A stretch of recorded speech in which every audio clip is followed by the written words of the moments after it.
Dans ce live, Joël, activiste béninois engagé depuis plusieurs mois aux côtés du peuple togolais, reçoit M. Zakari Mama Awali et Ben Djagba pour un échange approfondi sur la vie politique du Togo. Les discussions reviennent sur le parcours politique de Feu Agbeyome Kodjo, son influence sur la scène nationale et ce que son engagement a représenté pour de nombreux Togolais. Les invités analysent également le contexte des élections de 2020, leurs enjeux et les leçons à en tirer. Enfin, le débat s'élargit à la situation politique actuelle du Togo, aux attentes du peuple et aux perspectives d'évolution dans un climat marqué par de nombreux défis. Un live riche en analyses, en témoignages et en réflexions, à suivre attentivement. Alors, présentez-vous. Qui êtes-vous, monsieur Zak Maza? Nous, on vous connaît sur TikTok comme avec le pseudo Zak Maza. Qui êtes-vous? Effectivement, vous me connaissez sous le pseudonyme de Zak Maza. C'est mon identifiant sur TikTok. Mais de nom, c'est Zakari Mama Awali. Je suis né un 30 mai 1968 au Togo, dans la ville de Sokodé. J'ai fait mes études primaires et secondaires dans la ville de Soutouboua, où j'obtiendrai en 1992 mon bac série D, qui devait m'amener à Lomé pour poursuivre mes études à l'université du Bénin. Je me suis inscrit dans la première faculté d'agronomie, où j'ai fait un an d'études agronomiques, et ma passion pour la géographie et l'histoire m'ont conduit au département de la géographie, pour tous ceux qui me connaissent, où j'obtiendrai ma maîtrise en 1998. Déjà en 1997, j'ai été un enseignant d'histoire et de géographie dans un lycée privé de Agbelepedo. Et sur le campus, j'étais vraiment un trouble-fête pour le régime de Yassingbe Yadema que moi j'ai combattu. Et c'est suite à nos activités politiques, suivi des arrestations arbitraires, des détentions et des assassinats crapuleux de nos camarades, que je me suis décidé, un mois de juillet 1999, à quitter définitivement ma terre natale. Je me suis retrouvé en Allemagne, pratiquement où j'habite, il y a presque 26 ans, et je continue toujours mes activités politiques. J'ai été un agent très actif dans la lutte togolaise ici à Mboupouzé-Commerce. C'est pour moi l'occasion de remercier mon frère Ali Akondo, un partenaire de tous les temps, de remercier également M. Ayeba Zarifou, Ayeba Bassirou. Lorsque vous entendez ce nom-là, Agbeyome Kodjo, qu'est-ce que cela évoque en vous? Est-ce que vous le connaissez personnellement? C'est qui M. Agbeyome Kodjo pour vous, M. Awali? Je suis dans mon développement. Comment j'ai connu M. Agbeyome Kodjo et pourquoi j'ai décidé de travailler avec M. Agbeyome Kodjo? J'en viens. Donc déjà en 2017, en 2016, nous avons reçu le président du PNP, M. Tipi Adjedam, ici, moi-même. J'ai été un coordinateur SADI de la Réunion qu'il a reçu. On a tout planifié et il est retourné au pays. Et c'est de là que les événements du 9 août 2017 ont commencé. Peu de temps après, en 2020, sous la bannière de son Excellence Monseigneur Fanouko Podjoro, qui a vu que vraiment le fait d'aller en rang disparate face à la dictature de Faure Sozini-Atingbe, il fallait mobiliser toute l'opposition sous une seule personne, et il avait très bien fait le choix de choisir Monsieur Docteur Agbeyome Mensah Kodjo, de l'illustre mémoire, paix à son âme, de même que Monseigneur Fanouko Podjoro. J'ai été appelé dans le gouvernement de Monsieur Ben Djagba. C'était un 19 octobre 2020, et j'ai travaillé sous Monsieur Ben Djagba presque banalement 4 ans jusqu'au décès de Monsieur Feu Docteur Agbeyome Mensah Kodjo, 2 mois avant le décès, assassinat de crapuleux de Monseigneur Fanouko Podjoro en Suède. Je rappelle que Monseigneur Agbeyome Mensah Kodjo a été assassiné dans la ville de Tema à Accra, parce que rien ne présageait sa mort, parce que déjà, vendredi déjà, on était en communication, sauf que le week-end jusqu'à lundi, on nous annonçait le décès de ce dernier, qui a été un choc très, très dur pour nous et qui reste un choc pour nous. Et nous prions pour le repos éternel de son âme et réconfort à toute sa famille et réconfort au peuple togolais pour tous les sacrifices que Dr Agbeyome Mensah Kodjo a eu à faire. C'est ce que je peux dire en attendant. Oui, oui, je voudrais savoir, est-ce que de son vivant, vous aviez eu une relation peut-être privilégiée? Est-ce que vous le connaissiez de son vivant personnellement? Est-ce que vous étiez proche de lui, Monsieur Agbeome Kodjo? Effectivement, la personne d'Agbome Kodjo, sans toutefois vous mentir, je n'ai jamais eu un contact physique avec lui. Mais j'ai eu un contact physique avec Monseigneur Fanko Kodjo, du lustre mémoire, paix à son âme. Mais avec le docteur Agbome Kodjo, quand il était au gouvernement, je vous dis qu'il n'y avait pas une semaine où il ne m'appelait pas 2 ou bien 3 fois. Donc c'est un homme que j'ai appris à connaître quand il était au gouvernement et qui m'a beaucoup inspiré pour le sérieux vraiment et l'amour qu'il avait vraiment pour le pays. Malgré toutes les appréhensions que les hommes avaient de lui, j'ai vu en feu Dr Agbome Kodjo un homme déterminé, un homme courageux, un homme qui avait vraiment un bon plan pour relever la situation économique, sociale et politique du Togo. Mais malheureusement, la lutte togolaise est ainsi. C'est triste, monsieur Joël. C'est triste. D'accord. Merci beaucoup à vous, monsieur Zakari Awali. Et je vais poser la même question à votre co-débatteur, monsieur Ben Diagba. Monsieur Ben Diagba. Oui, je suis là. Merci, Joël. Alors, je vous pose la même question, monsieur Ben. Dites-nous, est-ce que vous, personnellement, vous aviez connu monsieur Agbeome Kodjo? D'abord, je vais commencer par dire un grand coucou à mon co-débatteur Zach, ici présent. Et devant le peuple tout entier ici, je vais vous dire quelque chose qui va vous choquer. Cet homme, Zach Awali, Zakari Awali, au fait c'est Maman Zakari Awali, tout son nom, c'est un grand homme, un serviteur du peuple, que vous voyez ici.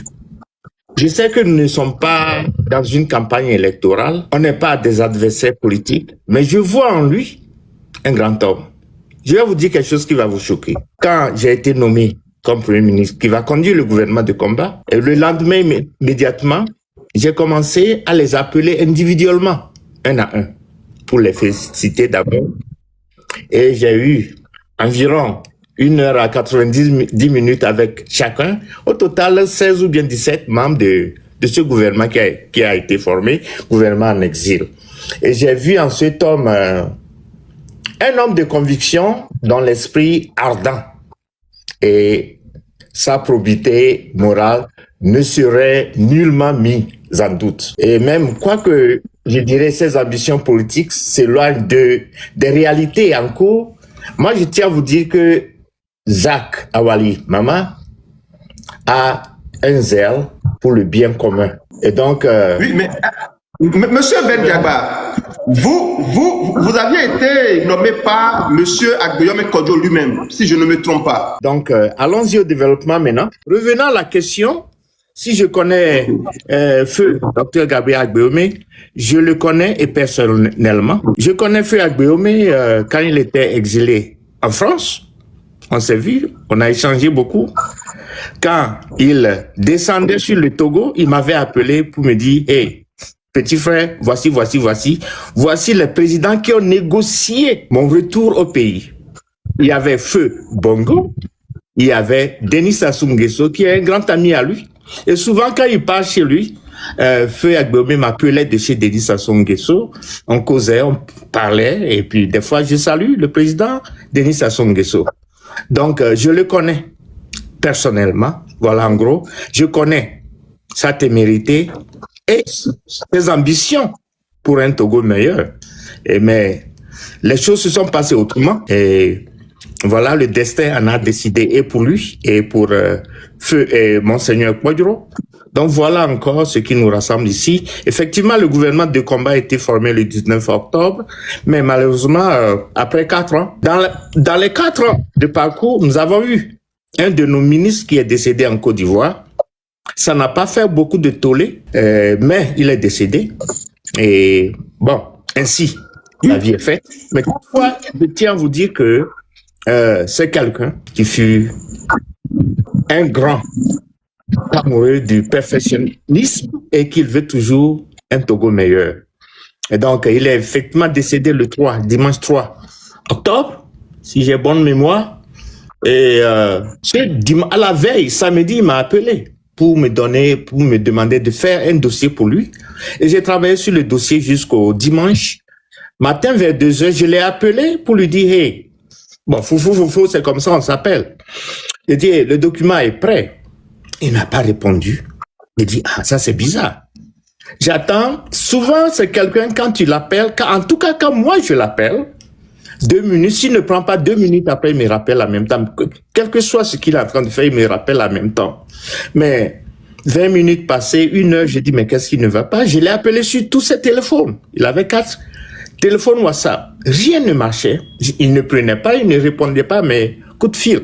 Donc, jusqu'à 5 heures du matin chez moi, à Utah, je me suis dit, je vais dormir un peu. Parce que j'étais fatigué toute la nuit, samedi jusqu'au matin de dimanche, 5 heures. J'ai dit, je vais dormir un peu. Et là, quelqu'un, en fait, sa femme m'informe. Sa femme m'a appelé premièrement, je n'ai pas pu prendre parce que j'étais un peu plongé dans le sommeil. Immédiatement, quelqu'un m'a appelé pour me demander si j'ai les nouvelles du feu Agbeomé hier et aujourd'hui. J'ai dit, non, on a échangé à la veille, mais en ce jour de dimanche, je n'ai pas encore eu ces nouvelles. C'est là, la personne me dit, peut-être, il n'est plus en vie.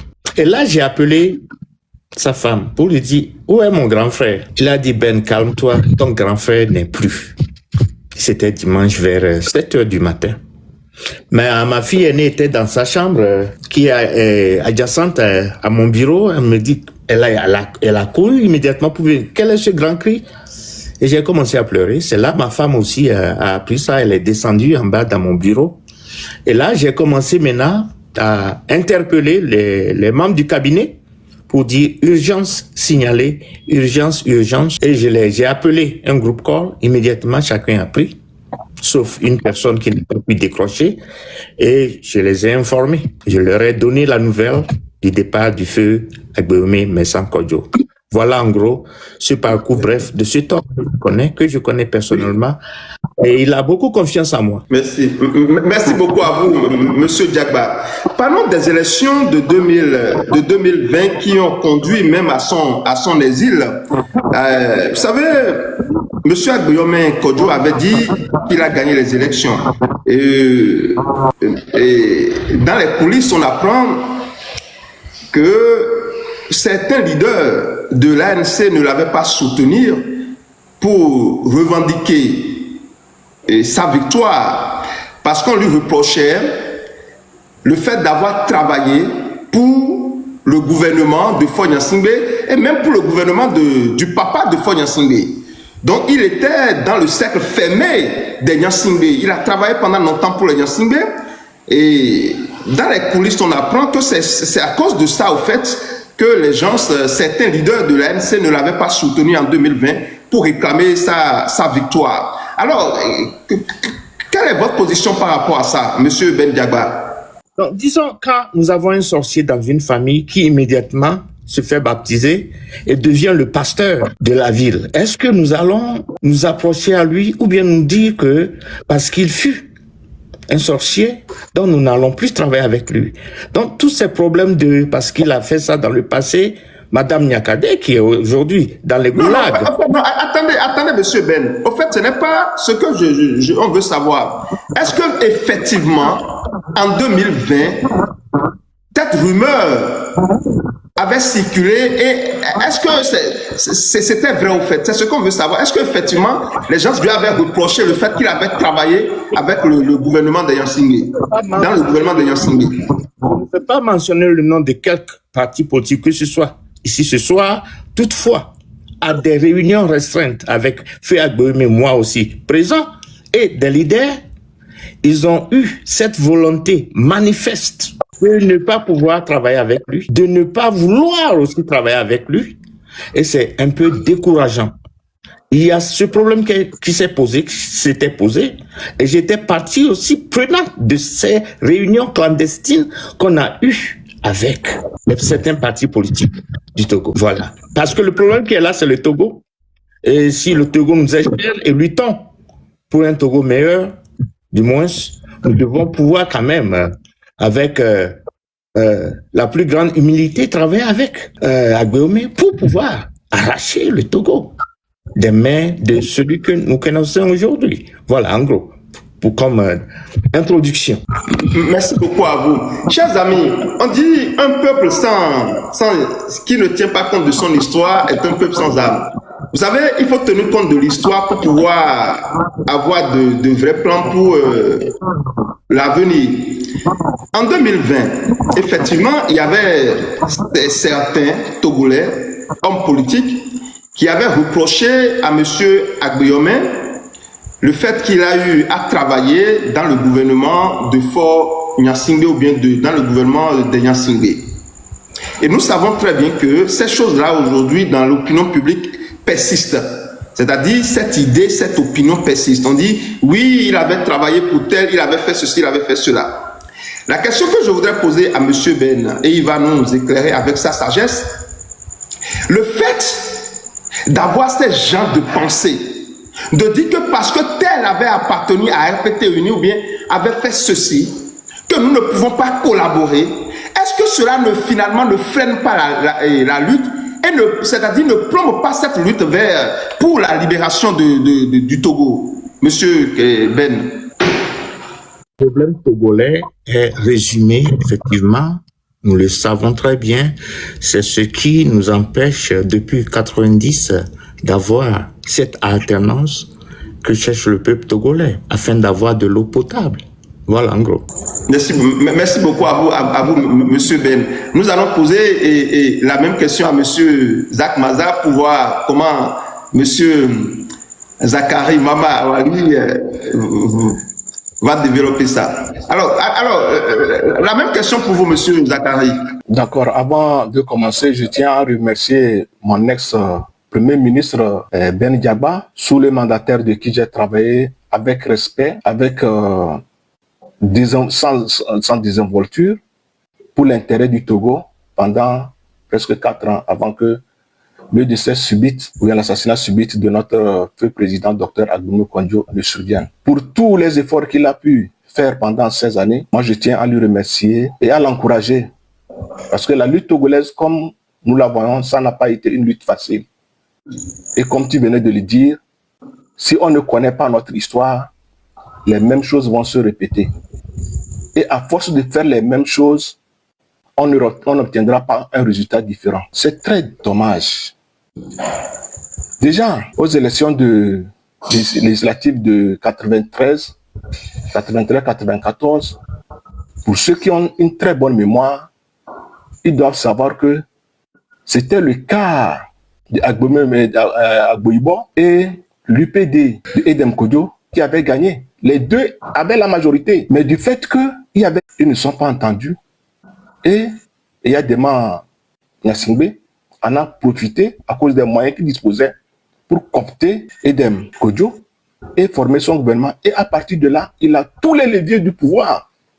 Et c'est ce qui a continué jusqu'à son décès en 2005, quand son fils a été imposé par une scélérate de militaires insensés et qui font souffrir le peuple togolais jusqu'à cette heure-ci. Après l'élection qu'il a organisée sans le consentement des Togolais, après avoir tué presque 2000 Togolais, et les Nations Unies même qu'il a appelé pour faire des enquêtes, ont déclaré 500 personnes, c'est déjà trop pour moi, parce que la vie d'un Togolais, ce n'est pas quelque chose à laquelle on doit s'amuser. En 2010, il a organisé des élections qu'il n'a pas gagnées. En 2015, il organise les mêmes élections qu'il n'a pas gagnées. Et en 2020, il organisa une élection qui a été gagnée proprement par Dr Vincent Agbeyome Kodjo sous la bannière de feu Monseigneur Fanko Kodjo, un homme visionnaire. Et souvenez-vous, c'est Monseigneur Fanko Kodjo qui avait dirigé la conférence nationale souveraine en ce temps. Donc c'est suite à cette situation-là que normalement l'opposition togolaise devait lui apporter son soutien. Mais très tôt, avant même la proclamation, beaucoup d'opposants lui avaient félicité. Hein. Ça, il y en a des lettres. Ils l'ont félicité. Mais quelque temps après que le régime les a insufflés un à un sous des liasses et de tous les promesses, c'est les mêmes personnes sans vergogne, sans éthique, qui sont venues demander à Agbeyome Kodjo de sortir les preuves de sa victoire. Tandis que... Attendez. Ce que vous êtes en train de nous dire là, c'est-à-dire il y a quelques leaders de l'opposition qui avaient félicité M. Agbeyome Kodjo après sa victoire et quelque temps après, ils ont changé d'avis. Effectivement, effectivement. Et quand ces derniers ont commencé à appeler leur secours, certains l'ont traité d'imbuvable. Comme l'a dit M. Ben Djagba, moi je ne suis pas venu pour rentrer dans les querelles intestines des partis politiques. Moi je suis au-dessus de cette mêlée. C'est la souffrance du peuple togolais. Mais on ne peut pas faire une lutte dans le mensonge. Il faut que la vérité soit connue. On ne peut pas faire une lutte dans le mensonge. Ces personnes se connaissent. Elles se connaissent, monsieur Joël. Elles n'ont qu'à bien se regarder dans le miroir pour avoir fait cela. Où se trouve le peuple togolais? Parce que déjà, Monseigneur Fanfou Kodjo avait dit que la victoire, ou bien sa victoire, c'est la victoire de Dieu et personne ne pourrait voler la victoire de Dieu. Et c'est ainsi qu'ils ont tout fait pour éliminer ces derniers. Quand ils les ont éliminés, ils ont changé la constitution. Et le Togolais que je suis, et le Togolais que M. Ben Djagba est, et les autres Togolais n'ont même pas à rêver, je vous dis bien, ils n'ont même pas à rêver un jour, eux et leur progéniture, si le système là, il reste, qu'ils deviennent un président de la République. Parce qu'une personne inamovible, insouciable, c'est-à-dire qui ne se rassadie jamais, notre constitution nous demande de faire seulement 2 mandats. Pourquoi fort doit être plus de 4 mandats actuellement? Et le peuple togolais reste et ne dit rien. De quoi avez-vous peur? De quoi avez-vous peur? Attendez, Monsieur Zakari, permettez-moi cette question. Vous savez, après ces élections de 2020, Monsieur Agbeyomi Kodjo s'est retrouvé en exil. Et là-bas, il a formé un gouvernement de combat pour réclamer sa victoire. Au jour d'aujourd'hui, nous pouvons dire que cette lutte a échoué. Cette lutte a totalement échoué. Donc, ce gouvernement n'a pas pu installer M. Agbeyomi Kodjo comme président du Togo.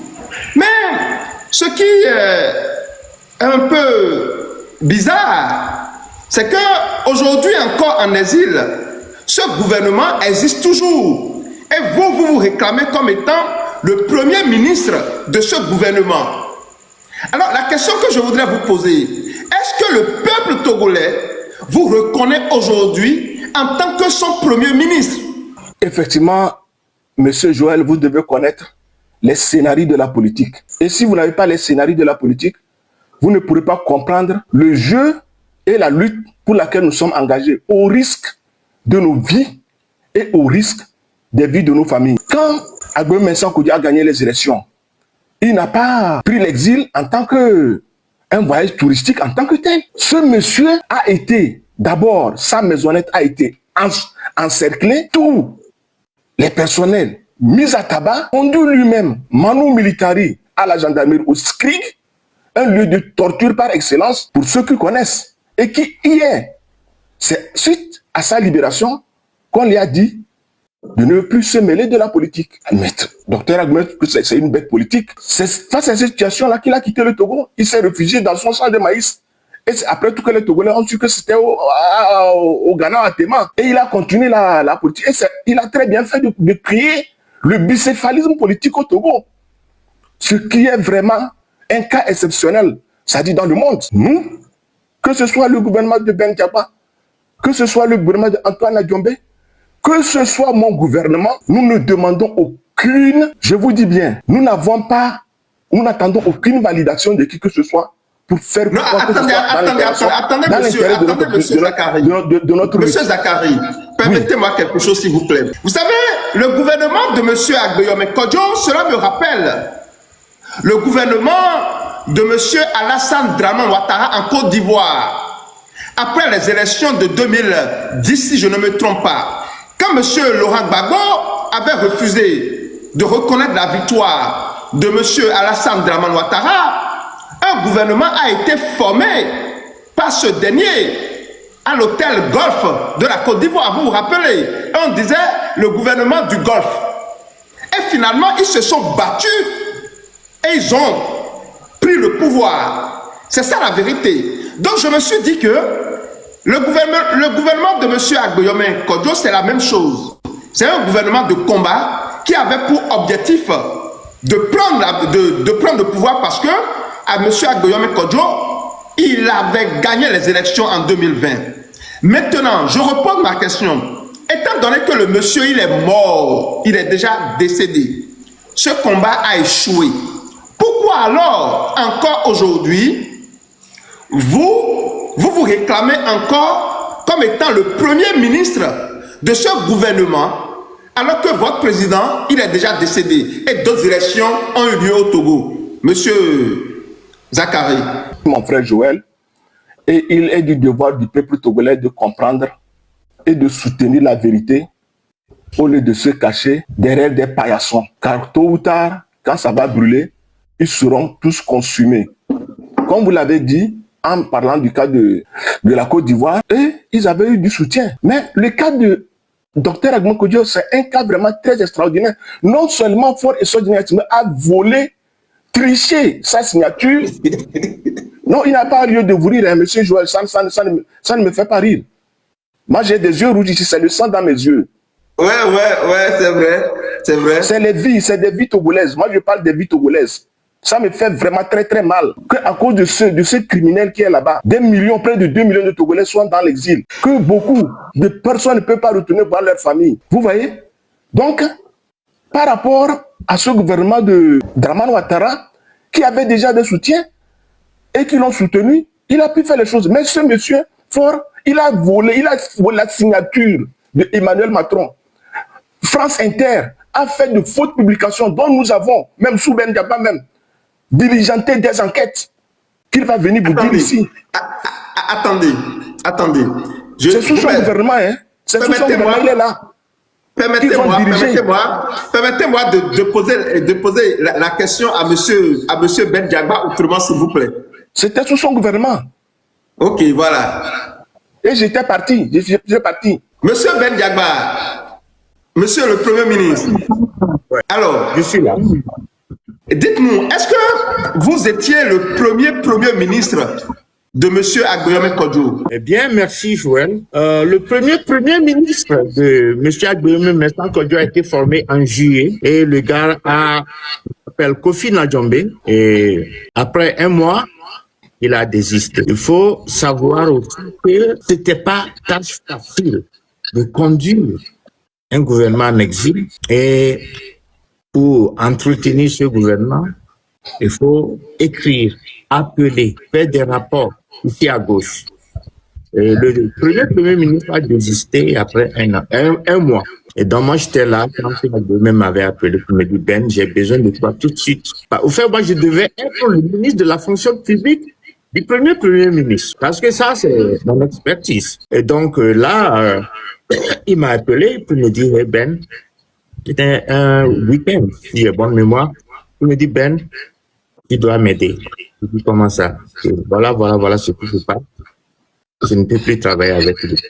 Parce qu'il faut reconnaître qu'il y a des éléments qui sont autour de Agbeome qui ne sont pas des éléments qui peuvent collaborer avec eux. Je vais vous dire la vérité. Ils étaient incompétents, monsieur Ben Diaba. Pas incompétents, mais plutôt c'est moi qui connais tout. C'est moi qui dois faire ça. Tout doit passer par moi. Et moi, personnellement, je déteste ça. Agbeome me connaît pour ça. Et on peut faire des projets. Non, ça ne peut pas être comme ça. Agbeome, c'est quelqu'un qui est vraiment avec qui tout le monde peut travailler. Mais ce premier ministre n'a pas pu supporter des éléments autour du feu Agbeome. Agbeome m'a appelé pour prendre la relève du gouvernement de combat. Je l'ai pris. Et j'ai assumé mon rôle. Et pendant que vous aviez servi M. Agbeome en tant que Premier ministre pendant combien de temps? 4 ans. 4 ans. Jusqu'à sa mort.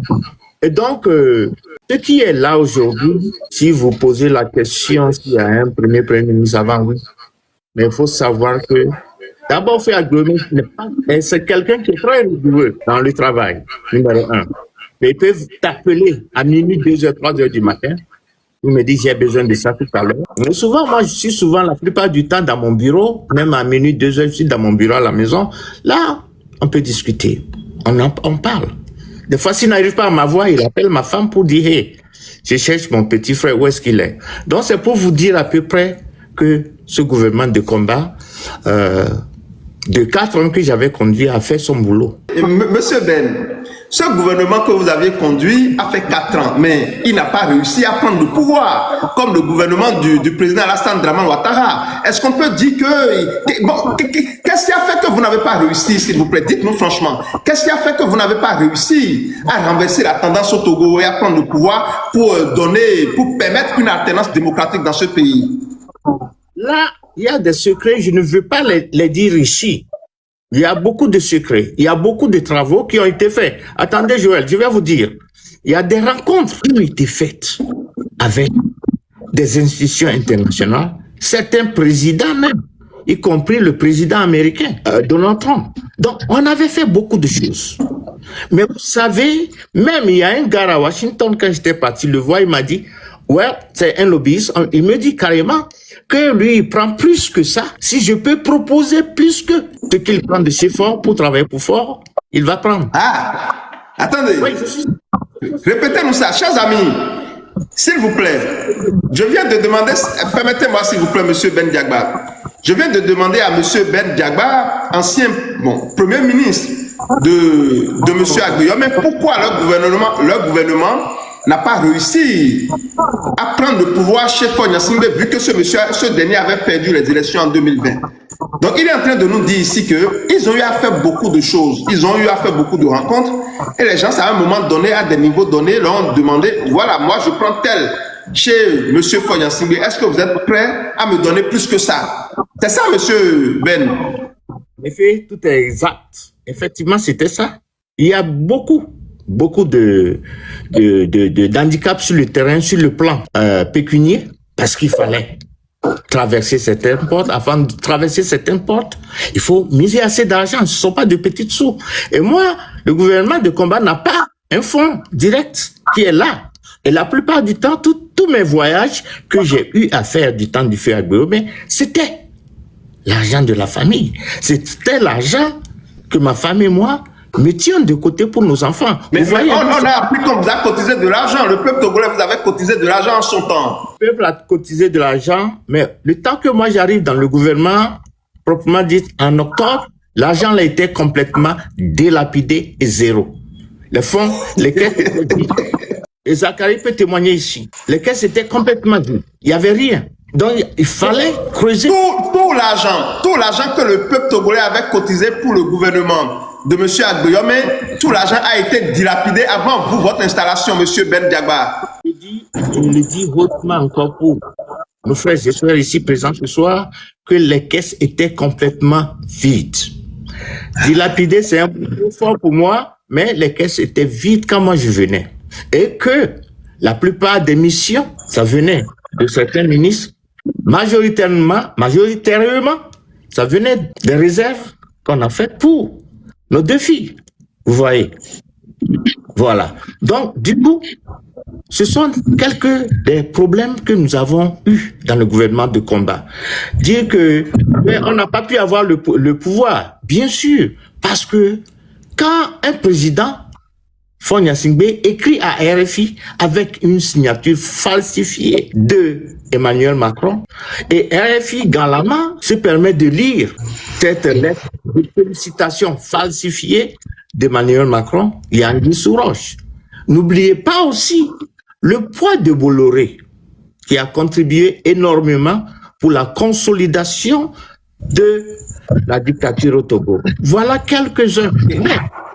Merci beaucoup. C'est-à-dire, M. Ben Diagba, merci beaucoup à vous. Il dit que Bolloré a contribué à maintenir Faure Gnassingbé au pouvoir en 2020. Bolloré a aidé Faure Gnassingbé à arracher la souveraineté du peuple togolais au peuple togolais en 2020. Et nous savons que Bolloré l'avait déjà fait en 2010. Mais M. Ben Diagba est en train de nous dire que Bolloré l'a refait en 2020. Donc Bolloré fait partie de ces hommes d'affaires qui aident M. Gnassingbé fort à se maintenir au pouvoir au Togo. C'est l'ancien premier ministre de M. Agbeyom qui le dit ici sur votre panel. Chers amis, M. Ben Diagba, vu que votre gouvernement n'a pas réussi à changer la donne au Togo, aujourd'hui encore, comment il se fait qu'il y a encore un gouvernement en exil qui se dit gouvernement de M. Agbeyome Kodjo. Comment vous nous expliquez ça, monsieur? Et que vous n'êtes pas le premier ministre de ce gouvernement, c'est plutôt M. Zakari Awali qui est le premier ministre de ce gouvernement et vous qui étiez nommé par M. Agbeyome lui-même, vous n'êtes pas premier ministre de ce gouvernement en exil. Comment vous expliquez ça? D'abord, Joël, je vais développer ceci pour en l'espace de 4 minutes, si ça vous, ne vous dérange pas. Allez. Ayant milité du côté du feu Agbeyome et de Monseigneur Kodjo, et ayant dissous le gouvernement de combat que j'ai eu à diriger pour 4 ans, le gouvernement de combat que je dirigeais a été dissous. Après. Ok. Quelques... Après la mort de M. Agbeyome. Donc, je voudrais ici remercier mon combattant Awali Mama Zakari tout au long des années passées ensemble. J'ai vu en lui, je l'ai dit, un homme d'État. Ce qui nous rassemble ici ce soir, c'est le peuple et que vérité doit être dite devant le peuple. C'est ça. Aussi, je ne sais sous quel article de quelle constitution sa nomination a été faite. Je voudrais ici dire à mon frère Zakari que ce qui nous rassemble ici ce soir, c'est pouvoir réfléchir pour un Togo meilleur. La raison pour laquelle je dis ceci, c'est que souvent, il vaut mieux un magistrat obscur et dévoué qu'un ministre illustre et vaniteux. Parce que il faut reconnaître que l'un nourrit le peuple et l'autre ne nourrit que des gazettes. Faisons tout pour œuvrer afin que le peuple se nourrisse du pain et des activités ludiques. Étant donné des valeurs que je connais en lui, en Zakari, et je vis, et mon grand souhait, c'est que je vois que c'est un grand homme d'État et qu'il prospère ainsi. M'adresser à lui, voici mon point. Il n'est pas un adversaire politique, mais un frère dans sa noblesse, dans le combat que nous faisons, est d'une dignité vraiment sans égale. Le Togo qui nous rassemble aujourd'hui ici, nous devons pouvoir donner l'histoire telle que les choses se sont passées. Parce que quelque part, même si nos voix semblent parfois dissonantes, si nos méthodes paraissent divergentes, il n'en demeure pas moins que nous partageons une aspiration fondamentale. C'est de voir un peuple, notre peuple togolais, recouvrer sa dignité et sa liberté pleine et de façon entière. Car moi je pense que c'est à l'unisson que nous allons défaire le régime soixantenaire du père au fils. Et je vais pour le moment descendre. Parce que qui cherche sa propre gloire dans les affaires publiques ressemble au jardinier qui arracherait les fleurs pour mieux voir sa propre ombre. La raison pour laquelle je dis ceci, j'ai fait tout ce développement parce que Feu Agbeyome était partie prenante, candidat aux élections de février 2020. Et cette couverture, il a gagné la voix du peuple. Et c'est en vertu des articles de la Constitution togolaise qu'il m'a nommé comme premier ministre. Je n'étais pas partie prenante des élections présidentielles au Togo. Parce que tout ce que moi je veux, c'est la pure sincérité. Si je pouvais aller loin, après sa mort, je vais dire, ah oui, je serai le président. Mais non. Moi, j'ai dissous le gouvernement de combat. Je pense que Maître Alexis Iou est ici ce soir. Parce qu'il était mon ministre de la Justice. C'est un grand avocat en France. Il est ici ce soir. Peut-être, vous allez le monter, il va vous dire, moi, je ne suis pas dans le... Moi, c'est pas la façon dont j'opère. Il m'a nommé Premier ministre. Il n'est plus. Sous quelles conditions, moi, je vais me présenter comme président élu de la République du Togo parce que le gouvernement a été formé sur la base du fait que Agbeyome a été élu. Par le peuple togolais. Si Agbeyome était président au Togo et après sa mort, là, j'aurais raison, ou bien le peuple aura raison de dire que j'ai désisté ou bien j'ai déçu le peuple. Mais j'étais pas partie prenante des élections de février 2020. Et parce qu'il n'est plus, je lui ai dit, nous allons dissoudre simplement le gouvernement de combat, nous réunir et peut-être chercher des alliés qui ont les mêmes objectifs que nous afin de lutter contre le tortionnaire. Alexis est ici. Le document qui était écrit pour la dissolution du gouvernement de combat, je l'ai écrit. Je lui ai dit, je le lui ai envoyé. Il est ici. Je le lui avais envoyé de voir si tout est correct. Il a dit, lu plutôt, et il a donné son approbation sur le contenu de ce document concernant la dissolution du gouvernement de combat formé par Feu Agbeomé qui était aux élections présidentielles de février 2020. Je vous dis, Maître Zakari Awali qui est ici ce soir, moi je le dis, parmi les ministres que j'ai eu à diriger, peut-être il faisait partie des 3 personnes en qui j'ai confiance. Je le dis sincèrement, il y avait une dame, il y avait lui et un autre gars. Parce que même quand je suis absent pour 1 minute, je lui dis, Zach, dirige le gouvernement, la réunion pour moi. Et il le fait de façon impeccable. Je nous le dis, même si je dois me présenter demain à une élection présidentielle en Allemagne ou bien une élection des chanceliers en Allemagne, parce que lui, il est là-bas, moi je vous dis, je vais lui donner mon accord. C'est pas que je suis en train de désister. Si Zach et moi, on se présente demain au Togo comme des candidats aux élections, mais je vais le battre. Mais je vais toujours lui donner le respect que je lui dois en vertu de la nature de la personne Zakari Awali Mama que vous voyez ici. C'est un grand homme d'État. Je vais demander à mon frère Zakari s'il connaît un certain Mathieu Chikoti. Il y a quelque chose. Vous savez, la question que je venais de vous poser, c'est que la lutte togolaise, la lutte pour la libération, la lutte pour la fin de la dictature, pour l'oppression que Faure Gnassingbé impose au peuple togolais, son papa avait imposé au peuple togolais, cette lutte renferme beaucoup de déchets. Je le dis, la lutte, la façon dont les uns et les autres luttent, lorsque vous êtes, vous vous asseyez, que vous observez, vous vous rendez compte que il y a cette stratégie renferme beaucoup de déchets. C'est-à-dire des choses dont on n'a pas besoin, mais on veut les porter, alors que nous sommes face à une dictature qui ne fait que s'enraciner. Voyez-vous, un monsieur, il a été élu par le peuple togolais. La dictature ne lui a pas permis de prendre le pouvoir et de faire son mandat. Le monsieur élu, monsieur Agbeomé Kodjo, il a mis en place un gouvernement pour combattre l'injustice, pour prendre le pouvoir que le peuple togolais lui a donné. Malheureusement, il n'a pas réussi.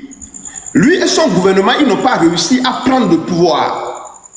Le monsieur, il est décédé, il est parti malheureusement en exil. En exil, il est décédé, il est mort. Mais moi, je me demande, le fait de maintenir ce gouvernement encore en place et de dire qu'il y a encore le gouvernement de M. Agbeomé Kodjo en exil, est-ce que ce n'est pas lourd? Est-ce que cela ne plombe pas la lutte togolaise? Est-ce que d'une manière ou d'une autre, cela ne va pas dans... Je ne sais pas, cela empêche en réalité, ça rend la lutte un peu plus lourde. Est-ce que vous n'êtes pas de cet avis, monsieur Ben Diagba? Dites la vérité, s'il vous plaît. Merci, Joël. Je suis tout à fait d'accord. Quiconque aujourd'hui peut former un gouvernement de combat. De Gaulle en avait fait. Quand il était réfugié en Angleterre, il en avait fait. Et tout à fait normal. Mais le cas du Togo, la situation du Togo est outre. Si gouvernement de combat devrait y avoir après dissolution de mon gouvernement de combat, je dis de mon, parce que le pouvoir m'a été octroyé par celui qui était parti aux élections. Mais tout Togolais aujourd'hui peut aller créer un gouvernement de combat, tant mieux. Mais Zakari peut un gouvernement de combat. Si il pense que ça peut m'amener un jour à Lomé, parce que moi aussi, j'ai envie de voir le paysage, le visage de mon village et de Lomé aujourd'hui. Mais la DMK est un élément central ici, parce que ça s'appelle la dynamique Monseigneur Podjro. Et donnez-moi 2 minutes, je vais finir, pour donner la parole à mon jeune frère Zakari. Donc, la DMK, c'est la structure qui avait conduit Agbeomé aux élections sous l'égide de Monseigneur Philippe Fanoko Podjro. Donc, le gouvernement de combat étant dissous, il va falloir que la DMK se retire pour se rassembler ou bien pour être autour d'autres partis politiques, d'autres institutions sociales, des organisations de la société civile, pour pouvoir... Comme le mouvement M66 par exemple. Pour chercher des solutions ensemble. Et je suis très content de voir M. Zak, de temps en temps, dans les livres du mouvement M66. Zak devait l'interpréter. Si tu connais, comment il s'appelle, Mathieu Chikoti. Sur TikTok, il s'appelle Togo.intel. Ce gars qui affiche aujourd'hui des messages à l'envers du M66, avec qui ton gouvernement travaille 24 heures sur 24. Si tu vas sur ces pages, c'est ton gouvernement ou rien. Ce gars qui est là, qui parle de M66, même qui m'a qualifié d'un quoi? J'ai les captures d'écran. Non, attendez, monsieur Diagba, s'il vous plaît. Attendez, s'il vous plaît. Non, disons ceci pour nous dire. Non, attendez. Je vous en prie, n'allez pas encore là-bas, s'il vous plaît, monsieur Ben Diagba, s'il vous plaît. Et vous savez, nous allons donner la parole à monsieur Mama Zakari pour lui poser la même question, au fait. Vous savez, aujourd'hui, ce dont le peuple togolais souffre, ou la classe politique togolaise souffre en dehors des dictateurs, c'est le rassemblement. C'est le fait d'oublier son ego et de se retrouver pour parler dans l'unicité d'action. Voilà le problème auquel les Togolais, les leaders politiques togolais de l'opposition souffrent. Ils n'arrivent pas à parler dans le même sens. Les gens n'arrivent pas à oublier leur orgueil, leur ego. Le fait de créer ou bien de chercher à maintenir un gouvernement de M. Agbeomé Kodjo, est-ce que finalement cela ne rend pas la lutte un peu plus lourde? Est-ce que cela ne divise pas au lieu de chercher à simplifier les choses, à réorganiser, à nous réorganiser pour faire front? Est-ce que votre gouvernement finalement ne rend pas lourd cette lutte contre la dictature, Monsieur Zak Maza? D'accord, merci Monsieur Joël pour le travail inlassable et formidable d'abord que tu fais pour le peuple togolais. Il n'est pas donné à toute personne de faire ce que tu fais. En ce sens, moi, je te dis grand merci. Et comme l'a dit mon frère Ben Diagba, donc il a été bien nommé par Feu Agbeomé Kodjo. Mais j'ai été membre, ça dit, de son gouvernement. Nous sommes clairs là-dessus. J'ai travaillé aussi avec lui pendant 4 ans. Et vous avez dit, on n'avait pas pu prendre le pouvoir. Ça, c'est normal. Avec les moyens qu'on avait et avec toutes les difficultés qu'on a eues. Il a été très clair. On a frappé à toutes les portes. On a investi de ce que nous pouvons pour que vraiment le peuple togolais puisse retrouver sa victoire volée. Mais hélas, Fort et Sos Nanyasingbe, il a corrompu tout. Je vous dis, il a corrompu tout. Il a vendu tout le pays pour ses intérêts personnels. Je ne dirais pas que c'est un échec pour lui, mais on a essayé. On a fait tout avec lui. Aussi, je voudrais dire que le problème que nous avons, et lui-même il le sait, diriger un gouvernement n'est pas une chose facile. Non seulement vous aurez des ennemis involontaires, mais des hommes qui ne vont pas vous connaître, considérer. Ils ne savent même pas comment vous passez votre temps même à ne pas dormir, à travailler pour l'intérêt du peuple togolais. En ce sens, moi, je vous dirais que la lutte que nous menons, moi j'ai eu un focus, je me concentre sur la libération du peuple togolais, c'est ça mon souci. Je vous dis, Quand M. Ben Diagba est parti, il y a M. Antoine Nadiombe qui est venu prendre le pouvoir, le ministère, le poste de Premier ministre. C'est suite à sa démission que moi j'ai été sollicité et j'ai dit, je prendrai cette calebasse qu'ils ont appelée la DMK et je la tiendrai de la façon qu'elle ne brise pas dans mes mains. Et en ce sens, j'ai lutté. Vous savez, dans le couple même, quand deux personnes se rencontrent, il y a toujours des difficultés. Hein? Quand deux personnes se rencontrent, la personne qui a été nommée par M. Agbeyomi Kodjo lui-même, c'est M. Ben Diagba. C'est lui qui a été nommé par le vrai président. Effectivement. Après, à la mort du président légitime, M. Ben Diagba s'est rendu compte que celui qui a été choisi par le peuple togolais, il est décédé, il n'a pas pu prendre le pouvoir. Donc le mieux, c'est de dissoudre le gouvernement. Non. Et ça, non, ce n'est pas comme ça. Ce n'est pas comme ça. Monsieur Bijou, je vous arrête immédiatement. Je vous arrête immédiatement. Il faut dire la vérité au peuple togolais. Avec M. Ben Diagba que c'est ce que je viens de comprendre. Ouais, avec M. Ben Diagba que je respecte très bien, il a fait son travail comme il se doit. Vous savez, Monseigneur Fandou Kodjo a beaucoup souffert. Hein? Docteur Agmeko a beaucoup souffert. Hein?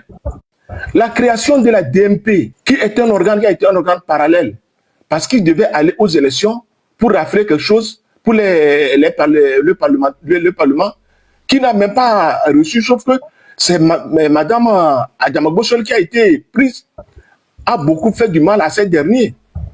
Le mal pour Ben Diagba, c'est qu'à la dernière minute, il avait demandé à la population togolaise de soutenir, c'est-à-dire la candidature de Madame Adjamagbo.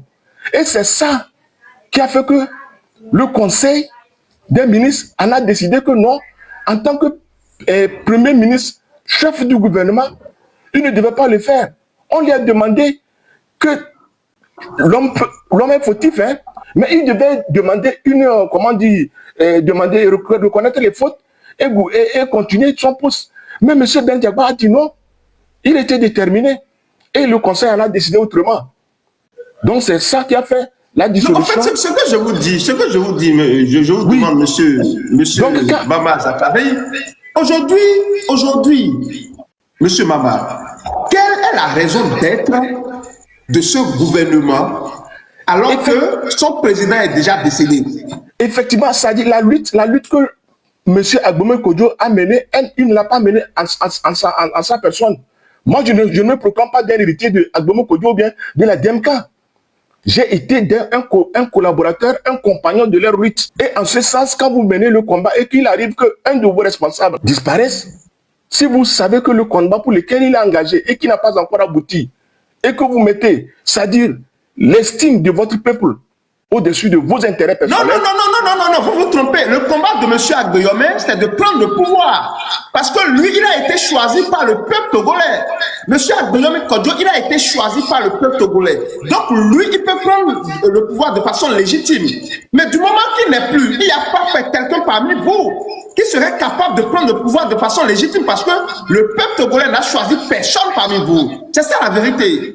Parmi nous ici, il y a des avocats. Hein? Parmi nous ici, ceux qui nous écoutent, il y a des avocats ici. Il y a des avocats qui nous écoutent. Monsieur Joël, donc, laisser le peuple togolais, c'est-à-dire en vrac, c'est-à-dire larguer en l'air comme ça, sans parachute.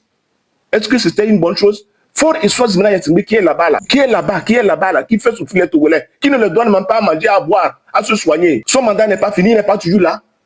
Qu'est-ce qui vous a foutu comme bordel? Je vous ai dit à l'entame que aucun Togolais, aucun ne peut même rêver, je vous dis, je coucher et rêver avec cette justement, en fait, ce que je vous dis, vous voyez, au lieu de persister,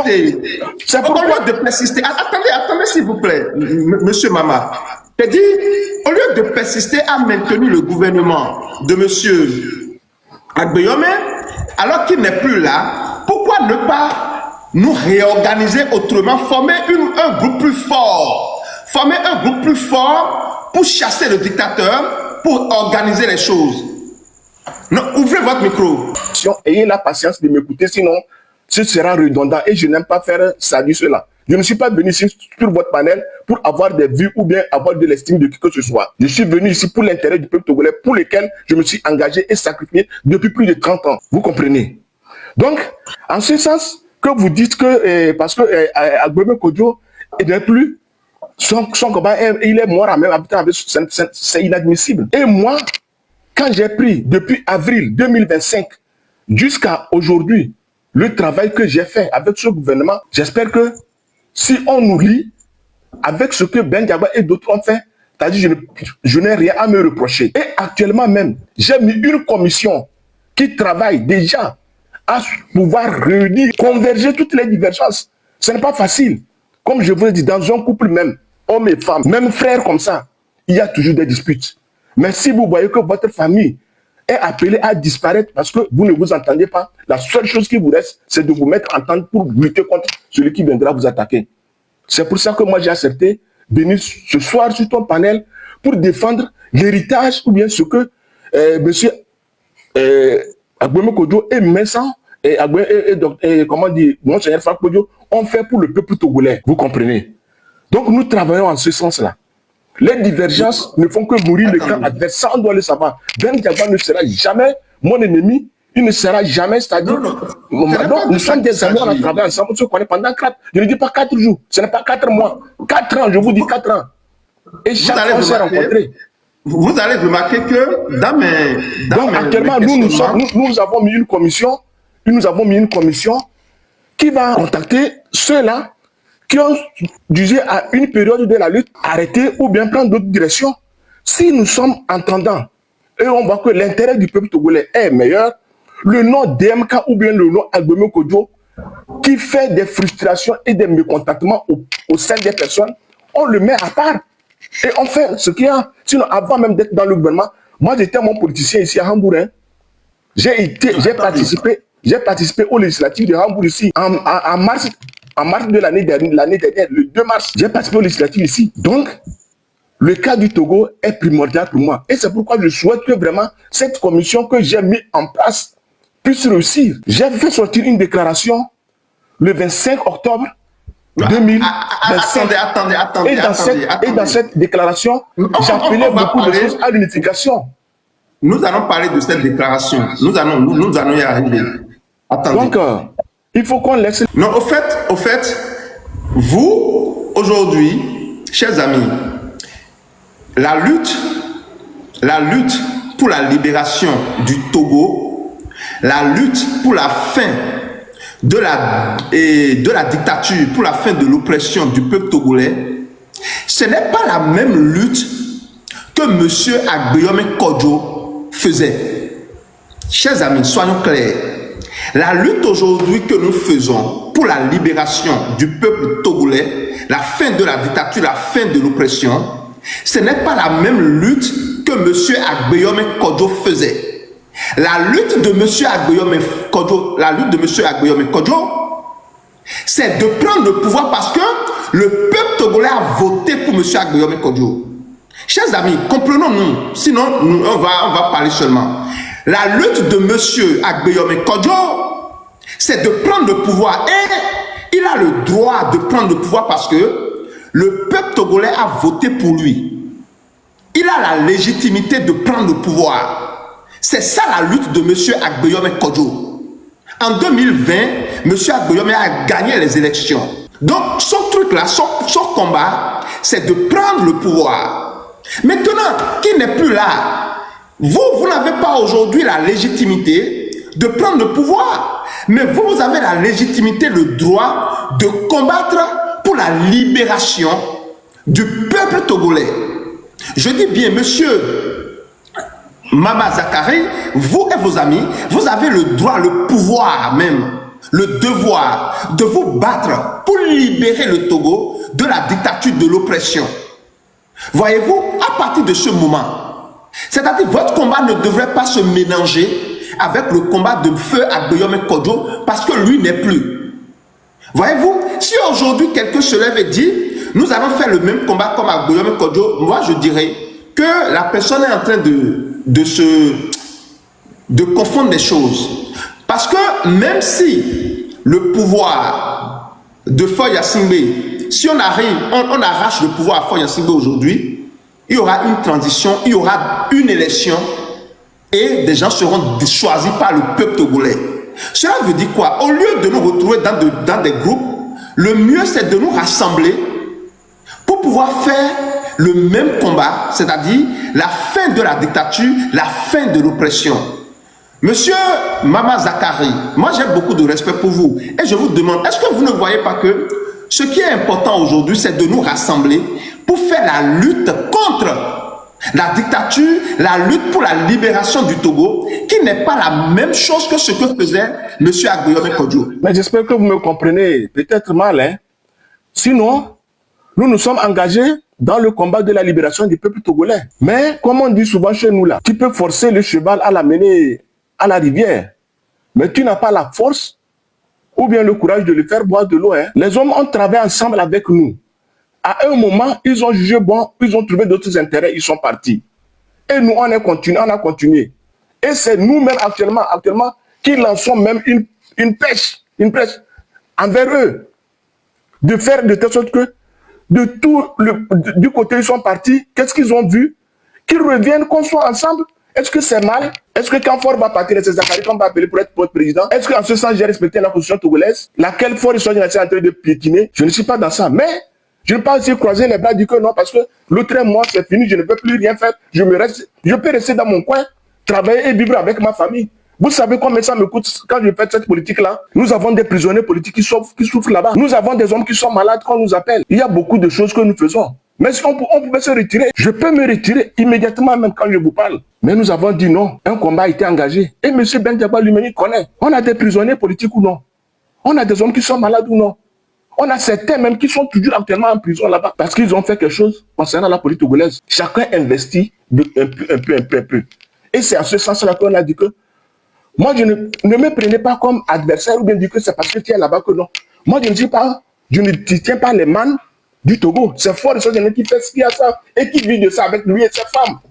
Allez là-bas, c'est pour lui qu'on doit. On lui dit que tu es illégal depuis 2005, tu es venu par la force, par la violence. Ce que tu sais faire, tu fais souffler Togolais. Il faut partir. C'est ça. Est-ce que c'est difficile? Et je vous ai dit que j'ai eu le courage ou bien la force et l'amabilité avec le gouvernement que nous dirigeons de mettre une commission qui travaille pour rassembler toutes les forces. Ce n'est pas seulement la DMK qui est partie, mais toutes les forces de l'opposition que nous puissions aller à travailler ensemble. Moi, je vous dis, monsieur Joël, on avait fait ça déjà en avril 2025. On a convoqué une assemblée où il y avait toutes les forces de l'opposition. Mais après tout, quand on s'est réunis, on a décidé de faire ensemble les choses. On a convoqué la réunion. Je vous dis, les hommes sont partis. Hein. Je ne vais pas citer les noms ici. Ils sont partis, ils ne sont pas venus. C'est pourquoi j'ai dit à l'entendre que tu peux amener le cheval à la rivière, mais tu n'as pas la force de le faire boire s'il ne veut pas boire. Si les hommes sont quelque part et ils voient que le fait de m'isoler ne fait pas avancer le combat pour lequel, entre-temps, je m'étais engagé, il est temps qu'ils reviennent avec force et énergie et qu'on conjugue ensemble nos forces. Moi, je ne gagne rien en étant Premier ministre. Hein. Je ne suis pas payé. Hein. Je ne suis pas payé. Et lui-même, quand il était payé, il n'était pas payé. Il a travaillé 4 ans, j'ai travaillé 4 ans. Je suis dans ma 5e année, bien 6e année déjà. Je n'ai reçu aucun franc d'un Togolais. Au contraire, ce que j'ai pour ma femme, j'investis ça des fois là-bas. Pourquoi le Togolais est-il méchant comme ça? Non, ne dites pas ça, monsieur Zak, s'il vous plaît. Merci beaucoup à vous, monsieur Zak. Nous allons mettre monsieur Ben Djagba en grand pour lui poser aussi quelques questions aussi. Alors, monsieur Ben Djagba. Oui, bonsoir. Encore. Ouais. En tout cas, ça fait plaisir de vous avoir en notre compagnie. Merci beaucoup à vous pour votre détermination, pour votre engagement. Je remercie aussi monsieur Mama Awali et son gouvernement. Voilà, ce que je voudrais dire, ce que je disais et que monsieur Mama, je suis en train de voir qu'il ne me comprend pas, c'est que aujourd'hui, nous devons faire la part des choses. Monsieur Mama Zakari, c'est un combattant. Il veut la libération du Togo. Il veut que le Togo change. Il travaille, il se sacrifie, il dépense son propre argent, l'argent qu'il devrait utiliser pour sa famille. Monsieur Mama Zakari l'utilise pour la libération du Togo. Et ça, je suis d'accord. Cependant, si nous utilisons nos énergies et que nous ne revoyons pas notre stratégie, ou bien les stratégies que nous utilisons, c'est-à-dire nous serons en train de faire une lutte qui ne sera pas efficace. Aujourd'hui, la lutte de tout Togolais, aujourd'hui, c'est la lutte pour la fin de la dictature, c'est la lutte pour la libération, la fin de l'oppression.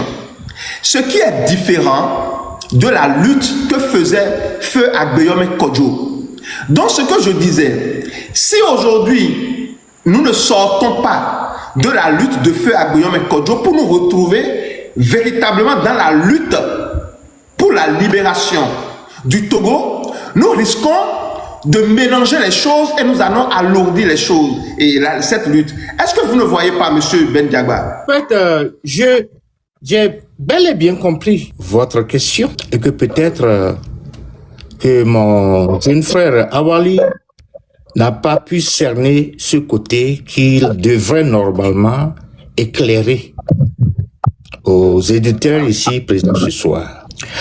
Raison d'ailleurs pour laquelle j'ai dissous le gouvernement de combat. Parce que j'ai jugé que la personne pour qui on a voté n'est plus. Donc, c'est mieux d'aller derrière, de faire marche arrière et repenser la lutte. Vous voyez? Donc, je ne suis pas dans le culte de personnalité. Au début, vous m'avez demandé de me présenter. Je me suis présenté très brièvement. Je suis Ben Diagba. Si X prend le pouvoir au Togo aujourd'hui, je serai le premier à applaudir. Je suis aussi. Et donc, c'est le culte de la personnalité, c'est pas moi, mon genre de personne. Parce que la situation qui prévaut au Togo depuis des décennies nous impose quand même une obligation morale qui puisse transcender nos différences tactiques ou nos préférences stratégiques.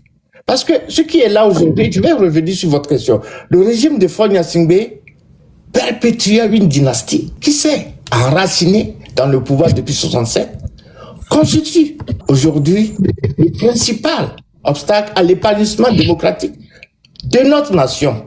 Donc, face à cet édifice autoritaire qui a résisté au vent de la démocratisation au Togo, nos querelles intestinales apparaissent non seulement dérisoires, mais criminalement contre-productives. Monsieur Zakari, l'ambitieux, je vous dis ici, c'est pas, il faut pas que ça s'applique à vous, mais l'ambitieux fait de la patrie un marchepied.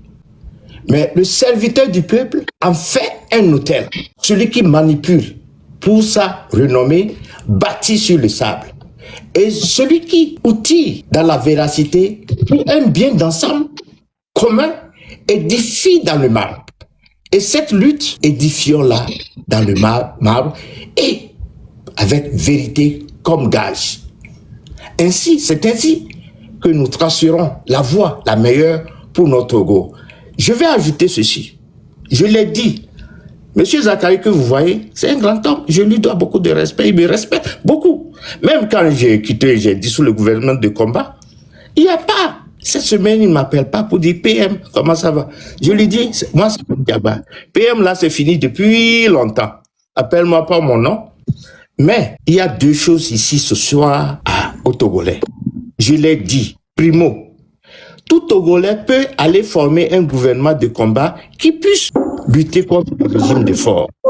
Mais n'oublions pas que nous n'allons pas faire de la victoire de Agbeome le levier duquel nous allons nous justifier. Ça, c'est primo. Secondo, M. Zakari est là. Et si vous fouillez bien, il y a un élément derrière tout ça, c'est Achou Edem. Il est en Suisse.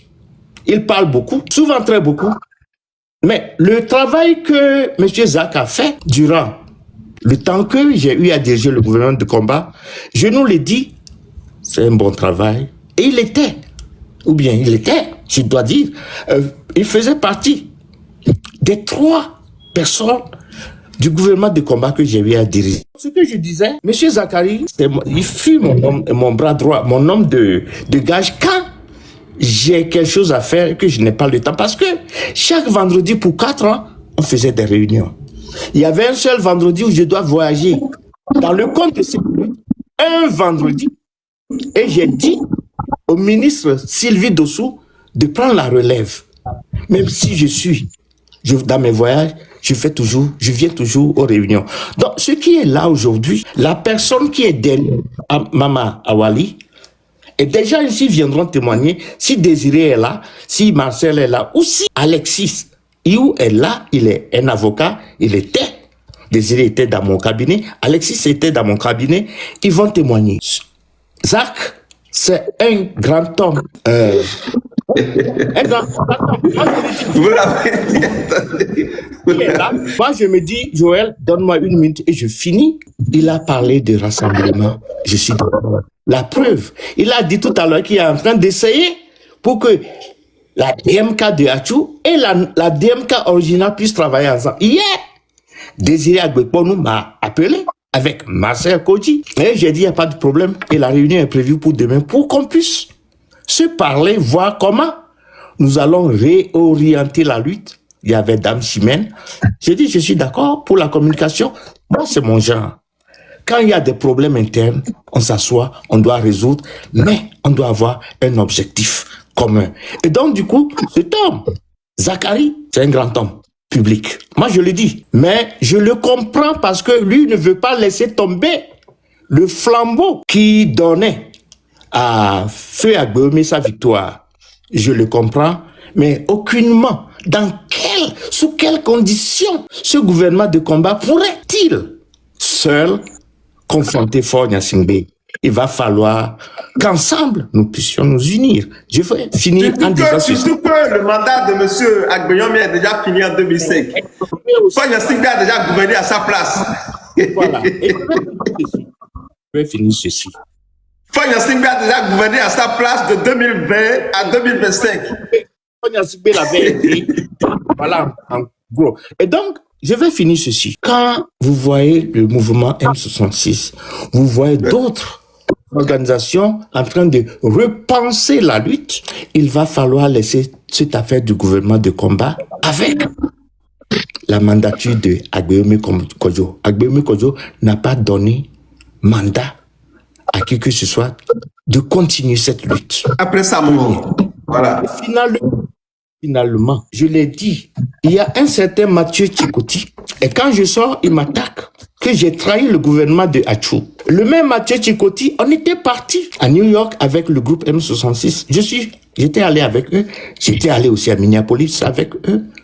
Vous allez voir, tapez togo.intel, vous allez voir ce que ce gars publie sur moi. Ne lui faites pas de publicité ici, monsieur Ben Diagba. Ne lui faites pas de publicité ici. Oubliez-le. Le gouvernement de combat que Zach dirige, il y a trop des gens de mauvaises intentions que mon frère, jeune frère Zach Awali, va connaître. Et je suis très content qu'il ait dit ici ce soir qu'il y a une réunion prévue pour demain. On m'avait appelé pour faire partie de cette réunion et je serai là. Si on doit travailler ensemble, ils doivent laisser ce manteau de gouvernement de combat, je le dis ici ce soir, en dehors de toute réunion que nous allons avoir avec eux. Et je le dis, si j'ai fauté, qu'ils me pardonnent. Je le sais, un grand homme d'État que vous voyez devant vous. Des gens ici sont dans le live. Des gens m'écrivent. Ils ont dit qu'ils veulent monter pour féliciter Zachary parce hier, il était là jusqu'à très tard dans les lives des gens. Je nous le dis, affaire de gouvernement de combat avec comme manteau Agbeoumé Kodjo, laissons ça tomber et repensons la lutte pour un Togo. La lutte togolaise.